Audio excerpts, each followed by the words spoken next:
And Ragusin's pretty good. Yeah, pretty good. High-level kid. Yeah. Jumps right out, gets on a 2-on-1 though. That's a great way to work.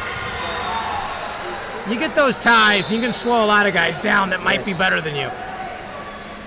I like how he's single-minded on this thing. He's not giving up on it, No, Coach. he got on a 2-on-1, went right back to it. Dylan got out of it. Now Dylan's taking a little ground. Yeah, that's where I, watching Dylan a little bit again over at Sand Springs, and he's asking a couple questions about the elbow control slide by, and just kind of filling him in there when he's asking me those questions. He's got a good feel. Nice.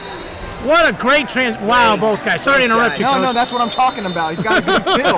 That's exactly what I'm talking about. TJ turned Dylan's move into his, and then Ragusin wrestled his way out of it back to 50-50. It's high-level stuff there for two young guys. Arm spin. It's going to be 2 for correct throw. Nothing? No, White paddled it. Well, it's a little low. First of all, he drops in like he's going to hit a slide by and then changed it off. Now, the reason why that's 2 and not a slip is because he paused him for a second, Well, right? not only that, but he actually whipped him over himself. Yeah. He used his underhook, settled in on a hip, and did a little shallow hip heist there. Coach, Illinois is not very good at gut wrenches on top, so maybe afterwards you can help that state. Because they don't score a lot of points in the top position. I don't think they need any help. Medlin has had them going. Ragusin's big. Yeah. He's going to be 33, 41 in college, if not bigger. He's tall too, right, Coach? You're looking at his frame, just like a different frame than TJ Long. TJ looks more like a career 25er. Is that 2? Is that going to be 4? I guess they didn't have, could be nothing. Wow. Nothing. Well done by TJ, keep himself in this match. Not let the gap get bigger. Man, that is so disciplined to hang on to that arm all the way through. Dumped. Because you want to panic there, right, Coach? Yeah, absolutely. And if you panic, it gets worse. Because then he gets that arm across the body. Yep. So he's only down 2-0, even though it feels like, besides the first 30 seconds, it felt like Ragusin's controlled most of the match, but he just... And honestly, another example of a lot of good action, even though there haven't been a ton of points. Both these guys are getting after it. Both of them are trying to score. There's no stalling. Starts in on what looks like it's going to be a drag and then turns it right into a great 2-on-1. Then he's got cross tie. Ragusin's looking for an X out. They're going caution red here. Passivity. They're looking at it because he's got him trapped up in that overtie. So, Coach, why is that passivity in 1? I'd love to hear this. Well, I think a lot of it. Eric makes me ask the questions he wants me to ask. I think that Oklahoma came out and did a great job of establishing a tie, and Ragusin, instead of fighting out of the tie, which he tried to do twice, but when he couldn't, he brought his head back in, blocked with the head a little bit. And like you said earlier, though, Dave, look at this. It looks like that Ragusin's done a great job, but look at the score. It's 2-1 right now, and he's held into it. So what he's done is he's slowed enough offense down that they went with the passivity instead of asking for the big caution in 2.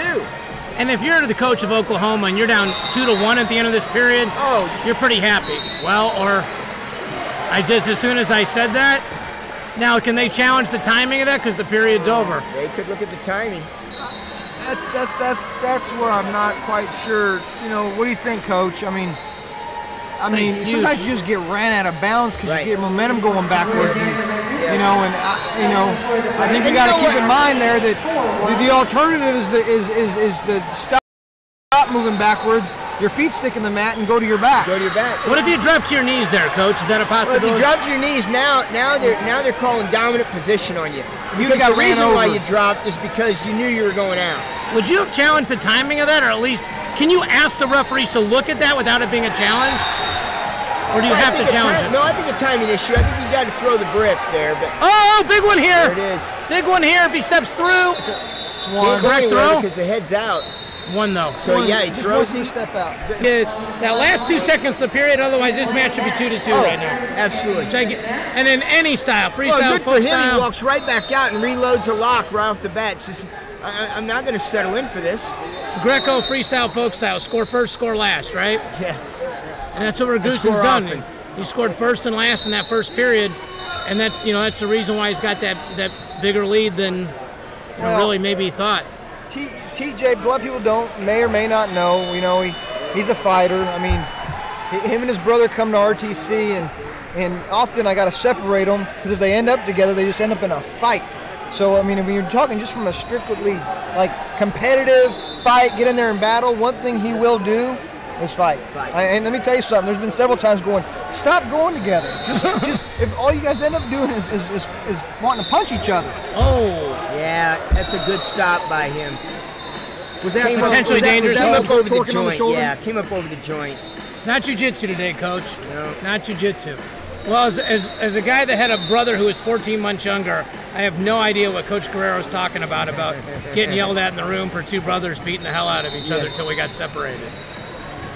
But you know my dad, he just give us that evil eye and then it was a wrap. Yeah. He didn't even have to say nothing to us. You know, right there, sometimes we don't do enough of this, but the official right there was at the right spot, the right time, and went to his whistle immediately. But that's why Tom's great. And his number one job is to protect injury. Protection and the safety of the combatants. Yeah, for sure, especially at this age, right? Yes. So again, we've talked about this. TJ's in this match. It's 4-2. He's got to clear that wrist, though. He can't stay there. Scoring, though. He's tied him up. He's done a good job fighting. This left-handed duck under that he's going to probably needs, just from a technical standpoint, and because we do work a lot of duck unders, what I'd like to see him do is when he takes that duck, he's got to get his chin, and we talk about this, get the chin over the shoulder. Right, Coach? Right. I mean, correct me if I'm wrong, because I'm learning here. Especially as you turn that corner. He's getting around. He's getting underneath the armpit, and then he just doesn't get that chin back over the shoulder and kind of turn the corner with his hips. He's letting that kind of play out too long, and he's been in that position 4 times now. Yes. That really, or once you turn the corner, run the position down. But he's been there 3 or 4 times, and they could have resulted in maybe a push out, maybe a caution in 2 if you really run your feet. But he's ducking and stopping. And like just that whole Can't motion. agree more. And your athlete very well, but it's. He's looking for it again, and Ragusin's, Dylan's stopping a lot of this just by a solid hand fight. He's either got to get that or do that tuck under and then transition to either a far side drag or a near side underarm spin. But he's got to start transitioning, connecting moves together. This one's going to finish 5-2. Yeah, the best time to score is right after score, right was after incidental contact. Absolutely. Incidental It's just boys contact. being boys, right? Not even that, it's just incidental contact.